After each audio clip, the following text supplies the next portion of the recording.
By a remote creek, a solitary man encounters a mysterious elder dressed like Moses.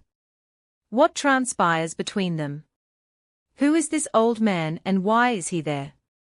Why do the man's family panic to the point of forbidding him from approaching the creek again?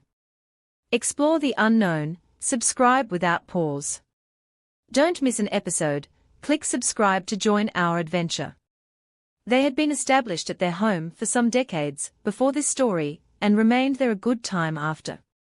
Recently, I had reason to return to that area after having spent the majority of my adult life in MN.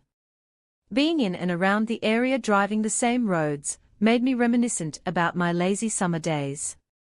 Tucked away at my grandparents', I had learned to shoot on the same .22 with which Grandpa had taught Mom feeding fish at a neighbor, stocked pond, or just spotting deer and bear with binoculars from the back porch. When I relayed this to my mom, she in turn told me a story about a time that I scared my grandpa half to death. Then lied about hanging out with Bigfoot. At first I honestly had no idea what she was talking about, but then I remembered exactly what actually happened. With startling clarity. There was some new context given by the experience adulthood provides, I guess. And no, this is not a bad Bigfoot or a crypt. But before we start, some information about my grandparents' land. Their house was on a small hill surrounded by a grass lawn. The lawn gave way to a smallish hayfield than the wood line. These woods lasted for a good half-mile to either side of the home, and a good several miles to the back. I hated the hayfield because it was too pokey to play in, but I liked to hang out in a sort of CCK that ran behind it. To get there, I would walk to the edge of the property just in the woodline to avoid the hay, and while at my grandparents', the only rules were that I had to stay where I could see the house, so the house could see me. I was to take a whistle with me anywhere that I went as well. I didn't take the whistle, seeing it as a badge of my regrettable young age, and the best part of the creek was it was out of sight of the house. In fact, that was the only stretch where it got deeper than my knees and thus the only part where I could swim. Naturally, I spent much of my time in that water, splashing around, skipping stones and just being a kid, but one day I was playing in the creek when I noticed someone. It was a man, a stranger on the bank just watching me. He had long hair, a beard and pale skin, and so dirty that it was stained. I couldn't tell his age and simply thought of him as old. I have no better guess now as well, as he clearly went through long years of hard living. He wore no shirt or no pants, only a wrap of dirty cloth around his waist, and I thought of as a sort of Moses dress at the time. Thanks to some illustrated Bible stories I heard growing up around his neck. There were multiple necklaces made from knotted tatters of cloth, fiber and string. In those knots were various pieces of mostly bones, but some flowers and bits of dark glass as well. It seemed when I first saw him there, I was terrified. I was frozen still. The man, however, was smiling. He gestured from his squat with an outstretched arm, fingers down in a kind of don't stop for me wave. I didn't react at first. I think I was just sort of startled. Then he flashed at me, still smiling. He did it again. I splashed back and soon we were playing. We both threw water at each other. He jumped into the creek and stomped around with me, laughing all the while. He threw rocks in the water, and so did I. Pushed him. He pushed back. We carried on for some minutes until my grandma called for me with her voice. A switch had turned off. The man also stopped in his tracks, fixed his gaze toward the house. Then, as my grandma kept on hollering, he looked at me. He crept back to his side of the creek, barely disturbing the water, and then slid into the brush, completely silent the whole time, holding my gaze once he was out of sight. I waited in the water until my grandma found me. She wanted to know if I was alone, and I said no. She became very tense, asking who was with me while looking around. I didn't answer because at the time I just didn't know how, seeing no one. She pulled me back to the house without any more words, gripped like iron the whole time at the house. The real inquisition began, and I didn't really have new words. The event and this reaction overwhelming my ability to explain. I guess such silence further irked my grandma, and I was swiftly placed in a corner, held without bail, awaiting patriarchal judgment. Around an hour later my grandpa came home from work. He was told about my churlishness, and was ready to set into me again. When I started talking, I told him about the man, hairy and old, dressed like Moses, about how he played, and then he disappeared. I remember they digested this for a few minutes before sending me to my room. I was honestly happy to go, and happier still when Grandpa didn't yell at me, like he usually did when I misbehaved. Later I was brought out for dinner. I ate in the kitchen with Grandma, but Grandpa called me to the back porch. He was on the swinging bench, looking out over the hayfield, turned red by the setting sun. He kicked off his boots and put them next to his shotgun. I knew that was odd for the gun to be out of the closet. Previously we had used it to shoot bottles. Sam. I would actually throw them into the air like they're clay pigeon, or whatever. But these escapades were accompanied with speeches about how the gun was dangerous, and only for adults to use. He went through my story again. His tone deadly serious. Now eventually he asked me how hairy was the man really. I told him very thinking that this was the right answer. He asked where, and I told him everywhere like a bear. He ruminated on this, and I grew more nervous, worried I was in trouble, or causing trouble, just wanting the trouble wherever it lay to end. So when he finally asked me to swear in the name of Christ or on my mother that I was telling the truth about everything, I said that I had been joking. He finally yelled and then sent me back to my room, and after that the family memory became that I had hid by the creek and made up a tale about Bigfoot. At the time everybody was upset with me and I was forbidden from going back to the creek or anywhere out of sight. The enforcement of this rule, like the others, was a bit lackluster. Even so, for a time I didn't go back there in my memory. I stayed away for a long time, but I am sure that it was only a few days, that hiatus feeling interminable to my elementary-aged self. When I did start going to the creek again, I took a bucket of toys, mostly Godzilla stuff, and a thick stick plucked from the woodline on the way. I think that I was conflicted about what to do if the man came back, imagining either impressing him with my toy collection, or clubbing him, or both in turn. When he did show back up, he appeared next to me as I dozed under a tree on my side of the creek. I was once again gripped with terror. He was not smiling, his face expressionless, as he looked beside me. Having watched for who knows how long before I smelt him, I scrambled away, leaving my stick and toys coming to my feet a yard out. I stood in the sun while the man watched me from the shade. Eventually he crouched and started to look through my bucket. I remember becoming indignant as he examined my toys one by one, only to toss them into the dirt. It became too much at some point and I started to lecture the man, telling him about how he got me in trouble, how he was a weirdo, how he stank at some point. He stopped watching through my things and calmly watched my tirade face, still neutral eyes, analytical. Once I had concluded my lecture, I sat back under the tree to pout, having become hot in the sun. I remember the man made a noise, a grinding kind of snort, and when I looked over at him, he was chuckling while he inspected the last few figures in my bucket. I wanted to laugh too, but was more determined to stay sullen once everything was out of the bucket. He put one figure gore back into the bucket. He then stood to his hunched fullest, took the bucket by its handle, began to make his way back into the woods.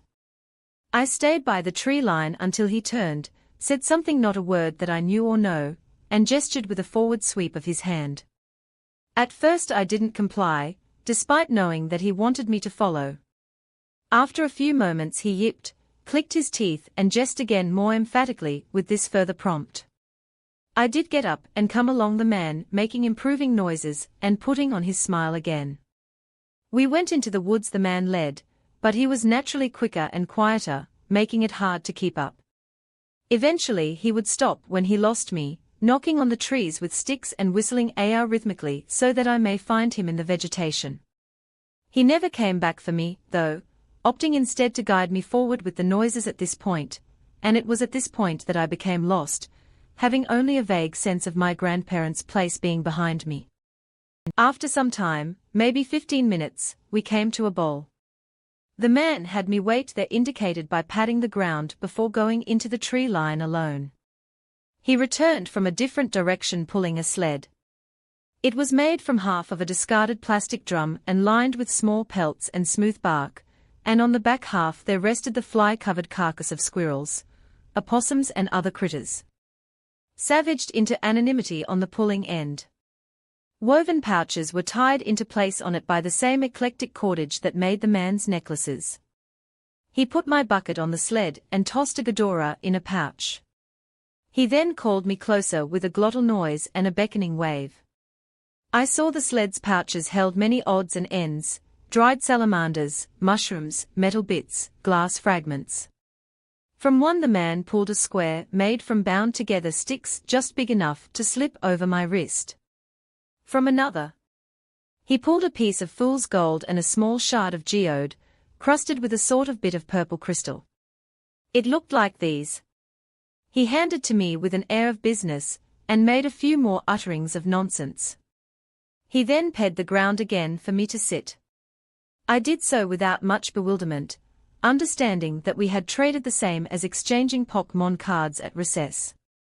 I didn't much miss Ghidorah anyway, as he was a bad guy, but the bucket was a huge loss. In retrospect, I think Ghidorah was chosen because its gold scales resembled something valuable, the bucket, for its obvious ability to hold things, I guess. But the man came back and G'd for me to follow by slapping his thigh. I did this readily. During the hike back, I tried to keep up and pay attention. I did so moderately well, having to be whistled over a few times, but I did notice that our path was not straight. The man led me one way and then another, making turns unneeded by the lay of the land. But we eventually, though, came out by the creek, but from a different approach than we had left. I could hear my grandma calling for me again, not from up on the hill, but from out in the field. The man would not cross the creek at this point, but pushed me to do so. I did, but did not go to my grandma. Instead, I crept back to the house and around to the opposite side. There I laid in the shrubs by our front door pretending to sleep, and I was found. I swore that I had been there the whole time, but when I was sent back to my room, I placed my fool's gold crystal and charm in my bed inside table for safekeeping. The next day I went back to the creek to pick up my toys, and the man was not there. However, throughout that summer he did visit me again to sit under the tree, or throw rocks at the water or yammer softly to himself. I would bring snacks and candy to share, and he would likewise give me stringy dried meat, which I ought not to have eaten, I know, or honeysuckle blossoms, which I still would eat taken from my old bucket. He seldom visited long, and never splashed and whooped like he did on that first meeting. And at this point you may be wondering why I'm sharing this story. And well, there are two more occasions that I wanted to account, one absolutely gruesome, and the other was awful. So the eventful one occurred near the 4th of July. I had brought 2 boxes of bang snaps to the creek. The man was initially wary of the little fireworks, but quickly came to appreciate their miniature pirate techniques. He took the box that I gave him gratefully, even taking the empty box likely for the wood shavings, which are excellent tinder. But during the use of the bank snaps, I had scared a turtle into the water and to the opposite bank. It sat there watching us from the far shore. The man, after stowing the bang snaps into the bucket, noticed the turtle with little thought. He scooped up a smooth stone and threw it with force and accuracy into the turtle. He then waded over to retrieve the slider, which struggled meekly in his grasp. One leg knocked clean off on my side of the river. He took from the bucket a new piece of stone. One side was rounded and fit into his hand. The other came to a sort of flinty cutting edge. Working with deft experience, the man began chopping the live turtle above its neck, pulling up on the shell tube. The thing struggled and as it was bisected the dome eventually coming free, the turtle dropped. Eventually to mingle everything with the dirt and the sand. The man rinsed the shell in the river then offered it to me in wordless horror. I just ran that evening. I came back to shuffle the dead turtle into the flowing waters of the creek. The shell itself was nowhere to be found. This experience did not deter me from going to the creek, or the men from visiting again. However, sometimes he would try to call me away from the creek with thumbs and whistles. I would tell him that I heard him and refused to move. On some occasions he would join me. On others he would leave. The last time that we met, we were sitting under the trees sharing cowtails and from the woods there came some whistling and the staccato knocking of a woodpecker. The man looked up and whistled back. There were a few more such exchanges before he stood, collected his bucket and beckoned for me to follow. I was curious and felt comfortable with the man as a guide, so I did as asked. He took me back to the bow, a direct path, this time periodically, stopping to call or respond to the other in the wood and waiting for us at the bow was a woman and a child. The woman was dressed the same as the man, topless wrapped at the waist. She was dirty with long hair and a wiry frame. The child was in a similar state, wearing a sack that went to their knees. The man sat on the ground and the woman joined him, sitting in his lap, sort of partly, but leaning forward so that her elbows rested on her crossed knees. She had dark brown eyes that were fixed on me. The other child would not look up. I didn't know what to do. I didn't speak. The other kid lifted their sack to wipe at their nose, and I learned under all that dirt that it was a hurt her. The man then made a noise and drummed on the woman's bare back. The kid looked at him, still hanging her head, hair covering her face. The woman yammered and sweared at the girl lazily, the man echoing her noises, slapping skin to skin. Once more at this bizarre scene. The girl approached me, stopping close enough that I could smell her and hear her wheezing breath. She was thin, but not emaciated and slightly taller than me should. She have straightened up the man and the woman fussed some more then the girl leaned close to me and pressed her cheek to mine. Her hair was in between us, greasy and cold. She made no move to embrace me, no move at all, only pressing limply against me and breathing so loud now that it was all that I could hear. During this time the woman had approached. She pulled the girl back by her shoulder with one hand and delivered a flurry of slaps to the crown of the girl's head. The woman then gathered the girl's hair in one hand, using the other to sweep back her bangs. The girl was then made to look at me face bare. One side of her jaw was bulged out smooth skin over a lemon-shaped bump. Her mouth was twisted by this deformity. Her nose faced to one side as if affixed sideways and leaked a trail of clear snot. One eye was bulged and sort of roomy. The other startlingly regular. It looked at me blank and dark brown. The woman gave the girl's head a little shake spat off to the side then quaid like a dove, as she smiled at me at that I'd had enough and I ran. There was commotion behind me. I think the girl was pushed to the ground, but I didn't look back and they didn't pursue. My flight ended at my grandparents' house, my absence unnoticed. I chose not to tell anyone what happened, wanting to just forget it. I guess not wanting to get into trouble either. Not thinking about the girl, the couple. What was intended for me? I just spent that August inside whenever I visited my grandparents. I begged not to be taken claiming that it was boring and lonely. Sometimes when I sat on the porch, or went from the car to the house, I'd catch a snippet of a bird call in the wind, or the distant tapping of wood, and I would always hurry inside. My grandmother could tell that something was wrong and made an effort to entertain me in town. My grandpa cared in his own way, involving me in errands, as he never had before. Eventually school started. Classes and friends eased me away from the thoughts of the dirty man, or the people in the clearing, and time must have done the rest. I think now that all of the people in the clearing were of a family, I guess, but their features white skin, brown eyes, brown hair are common enough that they all could have been unrelated. I guess I'm sure that they lived together, though they knew each other's signs and signals. They even used their own words. I know that the Smokies are full of tales of feral people, wild men and superstition. I also know that they are full of people living in unlikely ways, in unlikely places, and that those real people call others kin, and that, through the chain of human connection, even a recluse living in a rundown shah is somebody. I guess, though, that I'm asking if people in my story are somebody, someone, or if they may be known, or if their behavior rings any bells is any known intention. I figured that here, where the Tali would not be discounted immediately out of hand, this might be the right place to ask some people. So if you have any thoughts about this, then I would love to hear them, and thanks for listening. I still think about this every now and then. When I was in 3rd grade, I had a friend named Rebecca. She had transferred to my school because she moved around a lot from foster home to foster home. So I didn't plan on creating a tight bond with her, because I knew that she would have had to move eventually.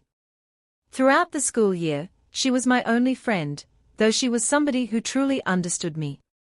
I never felt understood until I met Rebecca. In fact, she was the first person to introduce me to the paranormal. Whenever I would spend the night at her house, she would always tell me scary stories in the dark, as she would shine a flashlight over her face. I really didn't believe the scary story she told me until this one particular night. So we had just went to dinner and a movie with her parents when and I would spend the night. We would have a bedtime, and it was 8:00 p.m. exactly on the dot. But Rebecca and I never followed that rule. Whenever we knew her parents went to sleep, we would go downstairs and watch some TV in the living room. So we did that one particular night, and as we sat on the couch, she started telling me that she would see this man and his dog every single night. He usually minded his own business and didn't speak. He would just wander around the house with his dog. Obviously I was skeptical, but as the night went on I thought to myself that Rebecca was lying to me, just trying to scare me. You know how elementary schoolers are. They often have a bad habit of lying. But as we sat there on the couch watching TV, I looked behind me and sure enough there was this man with his dog going up the staircase. The man had a top hat and a tuxedo on and his dog was what looked like to be a golden retriever of sorts. Rebecca didn't have a scared look on her face like I did. I remember being so scared that I had to sleep in my mom's room for a couple of weeks after it, because the whole thing just really shook me. I never did keep in touch with Rebecca after she moved, but I hope she's doing well. My husband works at the Oregon State Hospital, a facility infamous for its past treatment of mental illness, and where the classic film One Flew Over the Cuckoo's Nest was shot. Despite its dark past, the facility had become a place of healing for many individuals suffering from mental illness. However, as with many older buildings, a portion of the asylum was scheduled to be demolished. As part of his cleaning duties, my husband ventured into the abandoned portion of the building, which had been void of any human activity for a considerable length of time by this point. As he worked, he couldn't shake the feeling that he was being watched. During his lunch break, he decided to call me to check in. I answered the phone and I could hear what sounded like people talking in the distance. However, the voices were muffled and indistinct. He sounded distracted and didn't seem to be listening to anything that I was saying. Irritated, I sort of snapped at him and asked if he was calling to talk to me or them. My husband was confused and quickly replied that he was alone in the building. My heart sank as I realized that something just wasn't right. There was a panic in his voice too, that I had never heard before in our 19 years of marriage.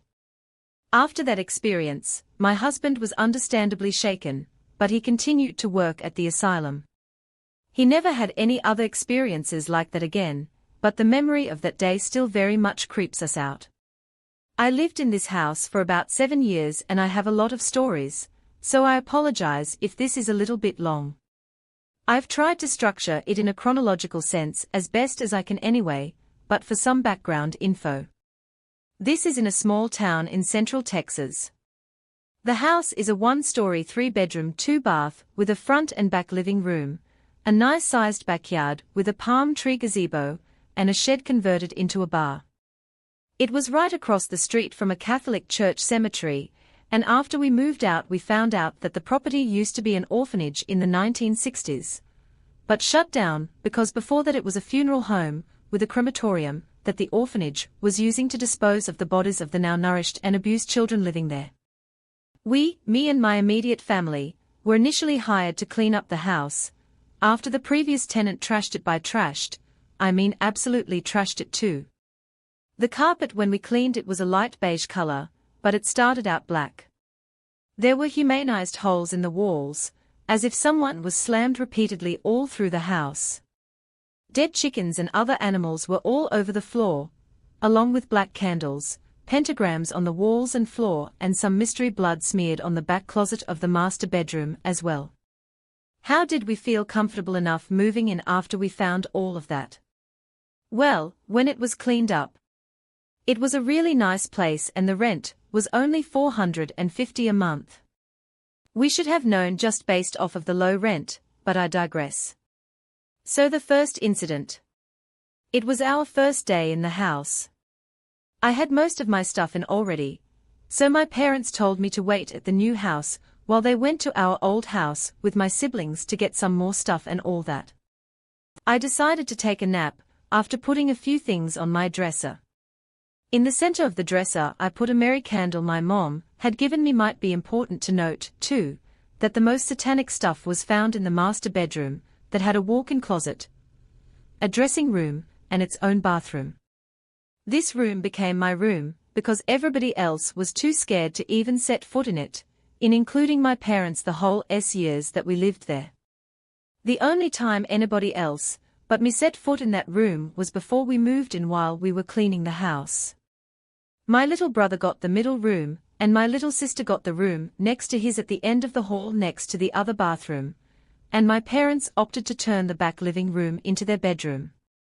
So after arranging my stuff on the dresser, I laid on my bed to take a nap while waiting for my family to return with more stuff. When, not 2 minutes after I shut my eyes, the candle slid off the right side of the dresser to the floor with a thud.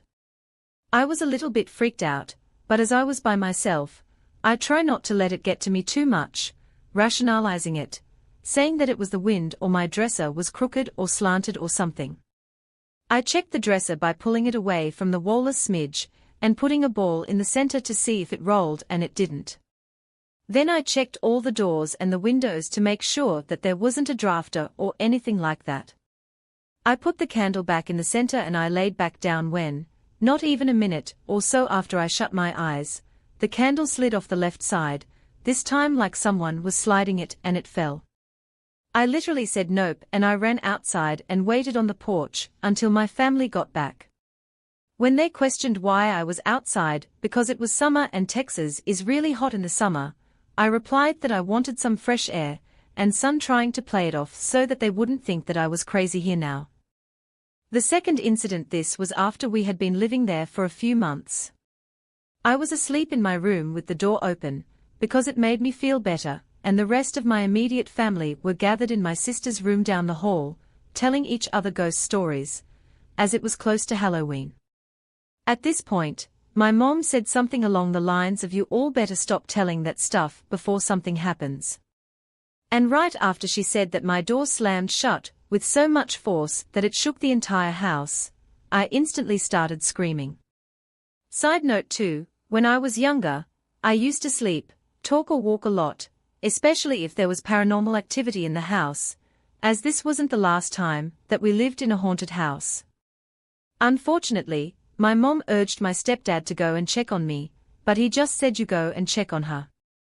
So eventually they both came to check on me, and they said that once they opened the door, they saw me sitting up in my bed with my eyes open but glassy and not focused on anything, and apparently I kept saying, "Get off of me, help." They were too scared to enter the room, so from the door they switched on the light and said, "Get out." At that moment they said that a black sort of cloud seemed to lift off of me, and I fell back in the bed with my eyes closed, fast asleep. I don't remember any of that, But what I do remember is waking up and them freaking out, but they freaked out and left me there because apparently they were too scared and told me about it in the morning. I knew that they weren't lying too, because the dream that I had the night before matched up with what they were saying, and they both sort of looked kind of pale when they were telling me, so they were scared and they just left me in there. Apparently I'll probably end up sharing a part 2 later, as there's a lot more, but any additional information needed or any questions please do ask below, as I'm happy to share more. I think that I was somewhere between 10 and 12 when this happened, but I do remember it pretty well. So I was very adventurous as a kid. Still I am now, to be honest. I was always outside, wasn't at my house too much. Especially around this time is my parents were going through a divorce and everything was about them, and US children were somewhat neglected. We lived in a really nice suburban neighborhood though that had a lot of trees and curvy hilly windy blocks that were quite a lot of square miles, really big, maybe 100 or so, but I could be way off. Basically we had a lot of space to explore though, is what I'm getting at. I was with my 4 friends during the summer. Middle of the day, we were walking back to go to some house after playing some baseball or something. 2 of us had scooters and went ahead of us a little ways, and 2 of us were walking trailing behind. At one point, our scooter friends get to the end of the block and turn around to wait for us slowpokes just walking, and I remember getting a really strange feeling, but at the time I didn't really know up from down, so I barely recognized it. They are both looking back at us kind of concerned, which I think triggered that feeling, but then one of them shouts, "Guys, run." I look at my friend like, why would they want us to run right now? He says it again with more force and gave me a slight fright run. So I thought, all right, we start running full speed towards them. Really wasn't that far away, maybe 100 feet, and stopped when we got to them. But why did you want us to run? Apparently a car drove by us slower than normal, with purple-tinted windows, and turned around the corner and disappeared, and that car had slowed down and was pulling over, and someone had opened one of the doors, and my friend said that they could see someone there like they were getting ready to try and grab us. I don't remember seeing that part happen, but I do remember the very eerie vibe of the car, so I'm fairly certain that they weren't lying. I thought that I remembered that same car parked in a nearby driveway at one point, like maybe they lived there and it was their lot, but I was never sure if it was that exact car or not. In any case, having good friends like this that look out for you, it may just save your life, like perhaps it did mine. I'm 19 years old and living far from home. In a studio room I'm often up late, and last week, I was just doing some laundry, at around 11:00 p.m., is when I saw a man sitting in the lobby. I saw him around a bit at night, but I didn't think much of it. Anyway, I'm in the laundry room.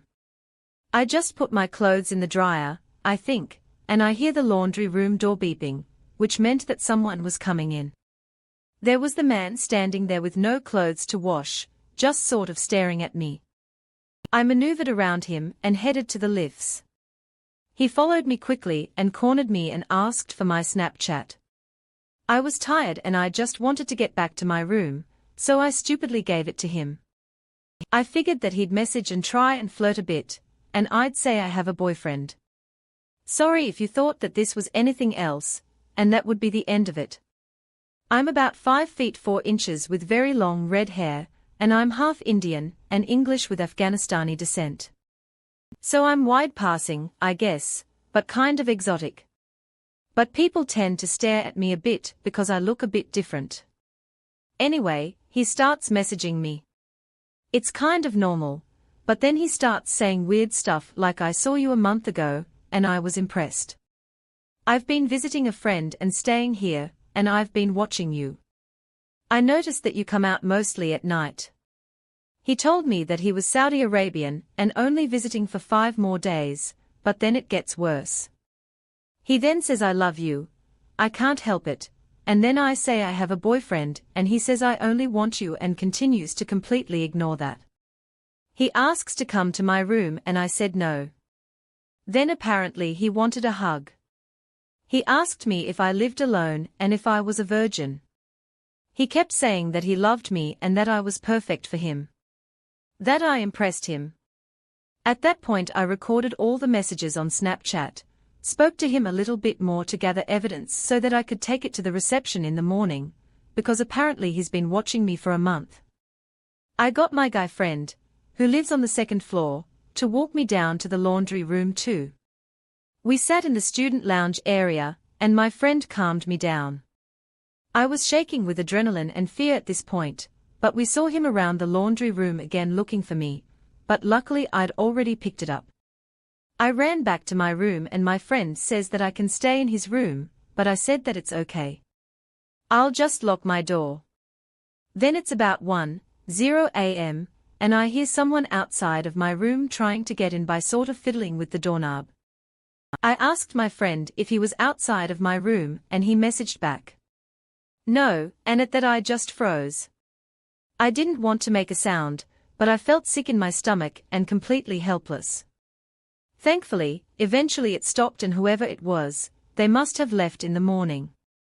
I reported this to the reception, and then I went to stay a few days with my boyfriend.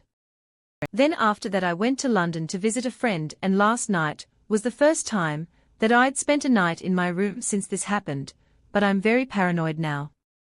Sadly, I should probably be used to this, but yeah, it is what it is. It's not the first time that I've been harassed like this. In fact, one guy tried to kiss me in a club by grabbing my head, and a bunch of other things have happened that I won't get into here. But anyway, I'm pretty afraid to go outside of my room after dark. I'm constantly looking over my shoulder and feeling paranoid. I just keep blaming myself for being too nice, and I know it's my long, thick hair that attracts people's eyes to me. I just want to cut it all off at this point. But has anybody else had a similar experience, and how did you deal with it? Reception still hasn't updated me on if he's still in the building, so I think I'll go and talk to them in the morning and see how everything is going. The afterlife spirits and the paranormal have always intrigued me. My husband and I love to watch basically anything paranormal related, and like anyone too who watches these types of shows, I did begin to wonder what was real and what staged. We always talked about wanting to go on some sort of a ghost hunt, but as for my husband, he's always been a bit of a skeptic. He's one of those I need to see it to believe it kind of people. So for my husband's birthday in July, I bought us 2 tickets to a public investigation at a place called Hillview Manor, located in Newcastle, Pennsylvania. It's a place known for its paranormal activity. The tickets that I bought included a tour of the building, and then after the tour, you are able to go off on your own to investigate as well. The time slot for this investigation is from 7:00 p.m. until 4:00 a.m. If you would like to read about the history on this place more, then you can also find them online at Haunted Hillview. Now everyone thought that we were crazy for wanting to do this, especially overnight for 9 hours. But it's just something that we've always been interested in experiencing on our own. So we arrived at 6:30, and there were maybe 3 other small groups there to investigate as well. One of these groups takes this kind of thing very seriously, and brought a ton of equipment here. We were with our little backpack that had a few flashlights, a voice recorder, snacks, drinks and extra batteries. We walked into the building nonetheless, and it just felt creepy right from the beginning, maybe because we knew it was haunted or because it just smelled musty and old from being unused for so many years. The building has no electricity other than a few lights in the bathroom and the exit signs lighting the hallways. It's structural code for being able to have investigators and visitors in the building, but after all the investigators arrive, the people who work there give us a tour and backstory of the Hillview Manor and its most active rooms. This building has 3 floors, really long hallways and many rooms, as it was once used as a home for the elderly, poor and the crazy. But not only were there suicides and murders here too, but also many other stories of the residents and activity throughout the property. During the tour, though, my husband realized that he did not care for the 3rd floor. He didn't really have a reason for it. He just didn't like the way it made him feel, with him being a skeptic. I found this quite amusing, if I'm being honest, and I didn't witness anything out of the ordinary. While we walked around with the tour guides, I asked my husband if he saw or felt anything, and he said that he would tell me after the tour. After we were finished with the walkthrough of the building, my husband pulled me aside and said that during the tour he just kept feeling like something was touching him on his arm. It happened once in one of the rooms and again in the chapel, and he said it almost felt like cobwebs rubbing his arm, but every time he went to grab it to pull it away, there was nothing there. This creeped him out a bit, obviously, but after everyone regrouped in the front room, we were able to start investigating on our own. Now we have never done anything like this before, so we just kind of walked off. Just the two of us with a voice recorder, flashlights and EMP in hand, acting like we knew what we were doing. We walked the halls and climbed the stairs to the third floor, the floor my husband really did not want to go back to, but I figured that we should just start there and get it over with while it was still light out. We didn't last long up there, though, because, like I said, my husband just did not care for it. After leaving the third floor, we visited other rooms in other portions of the building and tried to record a few sessions. We never experienced anything the entire time, and I did a lot of talking. I was always respectful, and just tried to say hello and talk with whatever may have wanted to communicate back. My husband didn't talk much and he finally admitted that he was kind of scared, which was amusing. As it started to get late, though, we began to realize just how dark this building really was. It was kind of freaky, and we usually aren't afraid of the dark, but when you're thrown into a setting that is supposed to have spirits and paranormal activity, you tend to panic a little bit. But to shorten this up, I'm going to fast forward through a little bit. Keep in mind, though, that during this time we haven't experienced anything so. After we realized that we were too chicken to keep investigating on our own, we decided to find somebody else to tag along with. We found another group of 2 to team up with, and I mean who doesn't feel safer in a group, right? This other team has done some paranormal investigations before, with this being the 6th one, and so we stuck together throughout the rest of the night, investigating mainly the first and the second floors. Around 11:00 p.m., we end up in the atrium on the first floor. This is where the residents would hang out, play the organ checkers, or watch TV. We held up an EVP session for a while in there and decided to move on. Since we weren't getting much at this point, I was getting kind of bored because I haven't seen, heard or felt one damn thing all night. We walked out of the atrium and down the hallway. They call this area 1 North. From what I've read, and I'm not sure just how true this statement is, but it was the combative unit during the tour. One of the guides admitted that she did not like this hallway, and the end of the hallway furthest away from the atom especially. She said that she just gets a bad feeling there. It's a hallway with patient rooms and a nurse's station, and we stopped at the nurse's station to record for a little bit, but again nothing. So we moved a little further down the hall past the station. We stayed in this area for a good 15 minutes or so, with not much going on other than hearing slight shuffling at the end of the hallway towards the atrium. We laughed about it and said of course now we are hearing stuff in the area that we just came from, and at this point we turned off all the devices and got ready to move on. Mike, one of the others that we had met up with, needed to charge his cell phone, so he knelt down to pull a portable charger out of his bag, and here is where things got real. So after no activity all night, I literally cannot believe what is about to happen to us. It is 11:30 p.m. now, and my husband and I are standing on the left side of the hall with Mike and Jenny on the right side. Think of it like a hospital hallway kind of, and while waiting for Mike to finish plugging his phone into his portable charger, we all began hearing heavy footsteps starting near the nurse's station. But these footsteps grew louder, heavier and closer as this thing started running towards us. But not only that. The walls and the floor shook with every footstep that this thing took.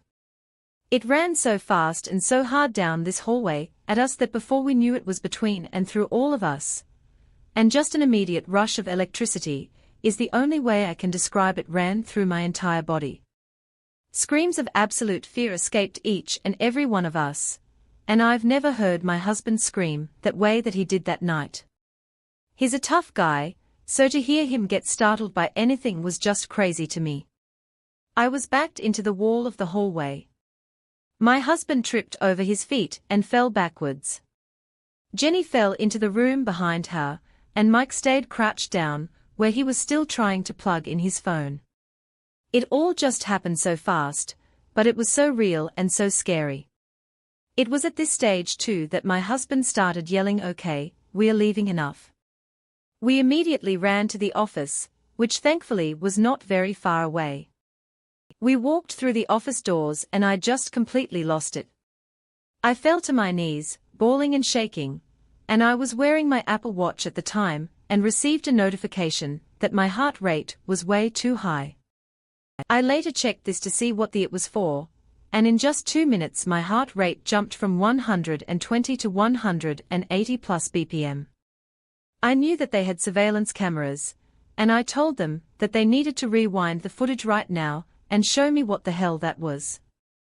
Unfortunately, we saw nothing at all on this video. All 4 of us experienced the same damn thing, but how there was nothing visible on the video, I'll never know. It figures, though, that we all turned our devices off since we were getting ready to move on. How would anyone believe us without audio proof, right? If we heard it and felt it, the audio devices surely would have picked it up too, but it was just so forceful, almost like a train rushing between all of us. Whatever it was, I didn't get a good feeling from it, elicited just so much fear from me. I don't know if it was because I was so scared from this thing running at us so quickly and unexpectedly in the dark, or maybe because it really was just a bad thing. After viewing the video and trying to see myself down the best that I could, though, I wanted to get away from this place pretty much ASAP, after my husband and I told the spirits that they did not have permission to come home with us. We left 4 hours before our scheduled time. In fact, it was an hour-and-a-half drive home. My adrenaline was so bad that I could hardly breathe. Luckily my husband was well enough to drive, and we got home, and of course I just couldn't sleep. I was terrified and I just couldn't be in the dark at that stage, and I was sick to my stomach to the point that I was heaving over the toilet all night. I couldn't eat or drink and I was gagging on everything that I tried to put into my mouth to eat. The next night I had a friend bring me some sage so that I could cleanse my house and myself too, and my mind was just all over the place, because my biggest fear was that something may have followed me home. Everyone assured me that if something was attached to me, my kids and dogs would know. I ended up not eating for 4 days and not sleeping. I felt sick to my stomach and depressed, and I lost about 10 pounds in 4 days. I was scared to be alone and I begged my husband to stay home from work. My dogs would run down the hallway in our house, and I would have some form of a PTSD episode or something, because them running would remind me of the feeling of that spirit charging down the hallway through us. A feeling. The footsteps in the walls, on the floor, and loud noises startled me too. I didn't want to be around my kids, my husband or anybody. I just wanted to kind of be left alone, but with people around, if that makes sense. My anxiety was so bad that I was willing to do anything to help me feel better. I even had people bringing me Valium, which I ended up not using for my husband's requests, and essential oils as well, crystals in the water, and I even thought about having the house blessed. I just didn't want to go on in life knowing what I knew now, because it scared the absolute crap out of me. I honestly wish that I never found out just how real the paranormal really was. I wanted to go back to how I was before having this experience. I cried every day wishing that I could just feel like myself again, and I began to wonder about what really happens after you die. If spirits were real, and who's to say that heaven, hell, God and the devil, aliens, and UFOs for that matter, weren't real too?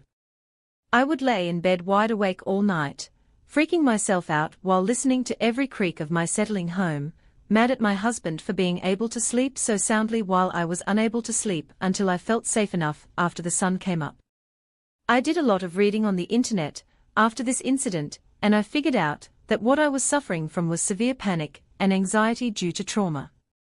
Some people experience trauma after a car accident, a natural disaster, an intruder, but this was my trauma. A paranormal experience sounds crazy, right? I know, but how would I have ever been able to go and talk to someone if I needed to, without sounding nuts? That is fast forward 3 months though, and here I am almost normal again, still afraid of the dark. I won't lie. I begin to panic if I'm left in a dark room for too long, while I'm searching for a light switch, like I'm going to see or feel something or someone until I get the lights on. I'm finally and thankfully sleeping through the night. It took me a while to get where I am, but I'm very thankful that I'm healing with every day that passes after this experience too. I totally respect the spirit world even more than I did before, and I'll never barge into their space again like that to this day. I still can't believe how bad the experience messed me up, and how sick it made me afterwards as well. I'm forever going to wonder why this spirit chose our group that night. Why was I the only one that felt the way that I did after this experience, and who was it and what was their purpose? The people who worked there were really intrigued, as well, saying nothing like that has ever happened in the many times. People have visited and investigated there, and I would be curious to find out if it ever happened again. The video ends here, but the story continues. Subscribe to us and don't miss the next mysterious chapter.